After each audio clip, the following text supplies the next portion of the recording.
Como planejar um longo projeto de software?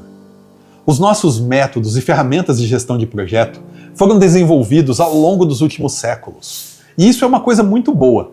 Seria muito difícil a gente agora, de imediato, reinventar a roda e descobrir tudo que foi descoberto nos últimos séculos, especialmente durante o século XX, a respeito de gestão de pessoas, gestão de insumos, cálculo de prazos, controle de qualidade e todas as outras ferramentas que são usadas para gerir projetos. Mas quando a gente está falando de desenvolvimento de software, essa herança traz uma limitação muito óbvia. Antes da existência de projetos de software, você precisava construir todo um projeto antes de usá-lo. Pensa, por exemplo, na construção de uma ponte. Você foi encarregado de construir uma ponte. Por onde você começou? Fez um desenho, fez um projeto, não é? Decidiu o como. Como vai ser a ponte? Quanto vai custar? Do que vai ser feita cada coisa? Quem vai fazer o quê? E esse projeto não tem nenhuma utilidade sem a sua execução. Depois você começa a executar o projeto, cavar as fundações, preparar o terreno, e durante essa fase, a ponte também não tem nenhuma utilidade. Até que você tenha construído a ponte, o pavimento em cima dela e prepare-se para a inauguração, aquela ponte não serve para absolutamente nada. Até que chega um belo dia em que a ponte está pronta e você chama um político para cortar a fita, fazer a inauguração e pronto. A partir daquele dia a ponte passa a ter a sua utilidade. As pessoas podem atravessar de um lado para o outro aquele rio ou abismo ali embaixo. Mas software não precisa ser assim. Não é só na construção civil. Pense, por exemplo, na indústria automobilística, lançando um novo modelo de carro.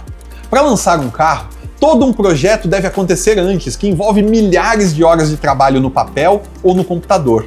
Desenhando, estudando, fazendo pesquisa para garantir que aquele carro que vai ser construído vai ser seguro, economicamente viável, confortável, bom de dirigir, vai ter uma boa performance e que as pessoas vão querer comprá-lo, que ele vai ser desejável. Depois disso, são feitos protótipos do carro e é projetada uma linha de montagem. Para alguns modelos de carro, inclusive, são projetadas máquinas específicas, construídas sob medida para fabricar as peças e componentes daquele carro. Imagina quanto investimento até que a indústria possa finalmente apresentar o carro para os consumidores e dizer: olha, esse modelo aqui está nas concessionárias, agora você pode ir lá e comprar esse novo carro que estamos lançando. Isso tudo implica em risco. Gestão de projetos é basicamente gestão de risco.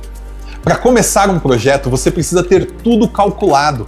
Precisa saber quanto tempo vai levar, quanto vai custar e o que acontece no meio. E se tiver problemas, digamos, com um insumo, recurso ou com a execução? Você fez um orçamento, um cronograma e no meio do caminho descobriu, por exemplo, que vai faltar pedra porque o fornecedor teve um problema. Ou os funcionários da empresa contratada para fazer a fundação entraram em greve. O que vai acontecer? Seu projeto provavelmente vai atrasar. Ou custar mais do que o planejado. Muito provavelmente as duas coisas. Você vai ter problema de tempo e de recursos. Ou seja, vai estourar prazo e custo. E se pressionar os fornecedores e demais envolvidos para que o contratado seja cumprido, pode até ser que o pessoal entregue uma ponte, mas ela vai cair quando for usada. Quer dizer, você vai brincar com a qualidade. Se você pressionar para que o projeto seja executado exatamente como planejado, mesmo que apareçam problemas, não vai ter exatamente o que planejou. Isso é uma restrição de projetos que tem como resultado final um produto físico. Mas o risco não está só na execução. Tem um risco muito importante também, que é o risco de design. Quando eu tinha uns 5 anos, o meu pai conseguiu comprar um terreno e contratar a construção de uma casa. E o pessoal da engenharia apresentou uma planta para ele. Ele sempre fala de um espaço na escada de casa que não ficou exatamente como ele queria. Quando eles mostraram a planta, ele não tinha muita certeza. Mas quando viu pronto, aí teve certeza de que o resultado não era o que ele desejava. Quanta gente não passou por uma experiência semelhante? Gente que diz: olha, isso na planta parecia bom, mas quando a gente viu o produto final, o resultado, não era exatamente o que a gente desejava. Isso acontece porque, para começar um projeto, você precisa primeiro ter tudo decidido e desenhado, porque é muito caro mudar de ideia depois. Isso até gerou uma confusão semântica em português, porque a gente usa a palavra projeto para falar de duas coisas.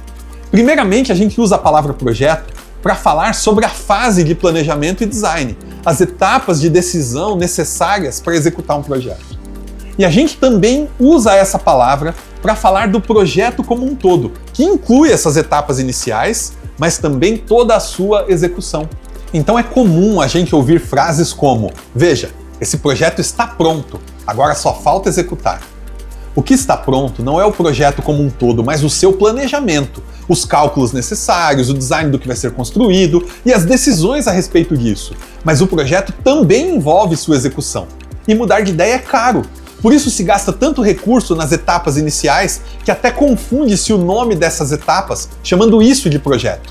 Também por isso, boa parte da disciplina, técnica e ferramental de quem trabalha com projetos tem como objetivo ter certeza de que a gente desenhou, planejou e calculou tudo certo, para evitar mudar de ideia depois. A gente até chama situações que exigem mudanças posteriores de erros de projeto. Os arquitetos, por exemplo, estudam para evitar erros de projeto. Eles têm isso já pronto, tabelas para saber, por exemplo, qual o tamanho ideal de uma mesa de trabalho ergonômica, para que lado devem abrir as portas, para fora ou para dentro, na esquerda ou na direita, dependendo de cada situação. Onde devem estar as janelas quando você vai construir uma sala ou um prédio? Qual a potência necessária de ar-condicionado para cada tamanho de escritório? Como deve ser distribuída a iluminação? E assim por diante. São centenas de variáveis que eles estudam e tentam acumular conhecimento para evitar o que a gente vai chamar de erros de projeto. A premissa é: vamos projetar tudo certo para não ter que mudar de ideia depois. Mas quando a gente fala de software, falamos de outra realidade. Pensa no seguinte: depois que o prédio está pronto, quanto custa você mover uma parede, mudar o tamanho de uma janela, ou até mesmo coisas simples como trocar a iluminação? Isso tudo envolve um desperdício tremendo. Você gastou muito dinheiro para construir e vai gastar mais ainda para mudar. E se no final disser: olha, eu não gostei dessa coluna aqui, vamos mudar de lugar? Bom, pode ser simplesmente inviável. A coluna pode ser a sustentação do seu prédio. Sempre é possível mudá-la de lugar, mas pode custar mais do que a obra original. Já em software, poucas decisões são como mudar uma coluna de lugar. Mudar de ideia em software geralmente é barato. Tem custo? Sim. Envolve desperdício? Sim. Mas comparando com outros tipos de projeto, como projetos que vêm para o mundo físico, é extremamente barato mudar de ideia. Então mudar de ideia sim, é desperdício no mundo físico e também é desperdício em software, mas em software é muito barato. É mais barato do que evitar ter que mudar de ideia. Todo o trabalho de projetar tudo antes, de tomar todas as decisões antes, de evitar esse risco, tudo isso tem custo e tem um custo muito alto. Muitas empresas descobriram nas últimas décadas que evitar mudar de ideia geralmente tem um custo muito mais alto do que o custo do desperdício de mudar de ideia. Essas empresas perceberam que, ao preservar o seu direito de mudar de ideia, elas acabam entregando software mais rápido, mais barato e com muito mais qualidade do que se tentarem projetar tudo certo desde o início. Nós temos feito isso aqui há pelo menos 15 anos na Vize, a empresa de desenvolvimento de software que eu fundei em 2006. Temos desenvolvido software mais rápido e com mais qualidade que a maioria dos fornecedores nesse mercado, atendendo empresas de médio e grande porte, de segmentos tão diferentes como indústria de linha branca, automotiva, telecom, bancos, governos, prestadoras de serviço. E nossos clientes geralmente dizem coisas como: desde que eu comecei a trabalhar com vocês como nossos desenvolvedores, a vida ficou muito mais fácil. Os projetos são entregues em menos tempo e com mais qualidade, e lidar com o time de desenvolvimento é agradável, até divertido. Você já parou para se perguntar por que projetos de software costumam atrasar com tanta frequência? É porque o principal problema em fazer planejamento de um projeto de software é o problema da estimativa. Por que é tão difícil estimar quanto tempo vai levar para construir um software? Bom, para falar sobre isso, primeiro a gente precisa falar sobre estimativas em geral. Como é que você sabe quanto tempo vai levar para fazer qualquer coisa que você imaginar? Por exemplo, você chega a uma fábrica e diz para o pessoal: olha, recebi uma encomenda aqui de 2.000 cadeiras. Quanto tempo a gente vai levar para entregar essa encomenda? Você vai obter uma resposta provavelmente bastante precisa.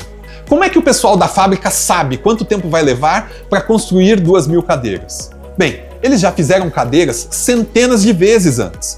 Fizeram cadeiras em diversas quantidades e eles sabem exatamente quanto tempo leva para fazer uma cadeira ou um lote de cadeiras. Então basta multiplicar e você sabe quanto tempo vai levar para fazer as 2.000 cadeiras. Então os nossos conceitos de prazo e atraso são sempre baseados numa métrica passada. Quando você diz, por exemplo, que o trem atrasou, o que isso significa? Significa que o trem sempre chega às 11h17 da manhã e já são 11h23 e ele ainda não chegou. Acontece que no desenvolvimento de software, a gente dificilmente tem uma métrica passada que descreva ou tenha alguma relação direta com o problema que a gente está resolvendo agora. Isso acontece por conta de uma característica do software. É muito fácil copiar software. Em software, copiar tem custo zero. Se você já resolveu um problema antes, você não precisa resolvê-lo de novo. Você simplesmente copia o software que já resolvia aquele problema e instala de novo. No novo ambiente, para o novo cliente, mas o mesmo software. E o problema está resolvido. Logo, toda vez que a gente está construindo software, a gente está resolvendo um problema inédito. Entenda, eu não estou dizendo que toda vez que a gente está construindo software, a gente está resolvendo um problema inédito no mundo. Digamos que você foi chamado para desenvolver um software de PCP, de controle de produção numa indústria. É claro, existem milhares de softwares de PCP por aí. Esse problema já foi resolvido milhares de vezes ao redor do mundo. Mas o seu cliente tem um problema novo. Esse problema nunca foi resolvido para o cenário dele, para ser integrado com o software que ele precisa, para rodar no ecossistema que ele precisa, com as variáveis de negócio que ele tem. Ou seja, o problema é novo. Se não fosse novo, por que, afinal de contas, alguém nos pagaria para resolvê-lo? É por isso que estimativas para desenvolvimento de software falham com tanta frequência, porque nós estamos sempre pedindo aos programadores para dizerem quanto tempo vai levar para resolverem um problema que eles nunca resolveram antes. Então as estimativas não passam de bons palpites. No início desse vídeo, falamos sobre os diversos riscos ao desenvolver software na mentalidade da grande estreia, fazendo um projeto que só vai gerar valor ao final. E é importante que você entenda que o maior desses riscos é o risco de design. É a ideia de que você tem certeza desde o início, que você conhece bem o problema e sabe o melhor jeito de resolvê-lo. Veja, se por definição o desenvolvimento de software lida sempre com problemas inéditos, então você só tem uma certeza quando está iniciando um projeto de software. A certeza de que você vai mudar de ideia. Acredite, eu já participei de centenas de projetos de software em empresas de todos os portes e segmentos. Você vai mudar de ideia. Você vai mudar o seu próprio entendimento do problema. As premissas básicas que o levaram a construir o software vão se mostrar falsas. Você vai descobrir, ao analisar o problema e se aprofundar nos temas necessários para a produção do software, que havia coisas que você acreditava ser verdade e que não são. Você vai mudar também o seu entendimento da solução. Durante a construção do software, você vai perceber que algumas ideias que você tinha a respeito de como resolver esse problema não eram tão boas assim. E ideias melhores vão surgir. Também vai mudar algo que eu chamo de a otimização da solução, que são detalhes a respeito de como resolver o problema. O nome de um botão numa tela, a posição dos elementos em tela, a ordem de determinado fluxo de trabalho. Pequenos detalhes que não são uma grande mudança da solução, mas que fazem toda a diferença na qualidade do que você está entregando. Além disso, o próprio negócio vai mudar. No ambiente de negócios dinâmico que temos hoje, é muito difícil imaginar que um projeto de software de 6 meses ainda vai fazer total sentido quando for entregue.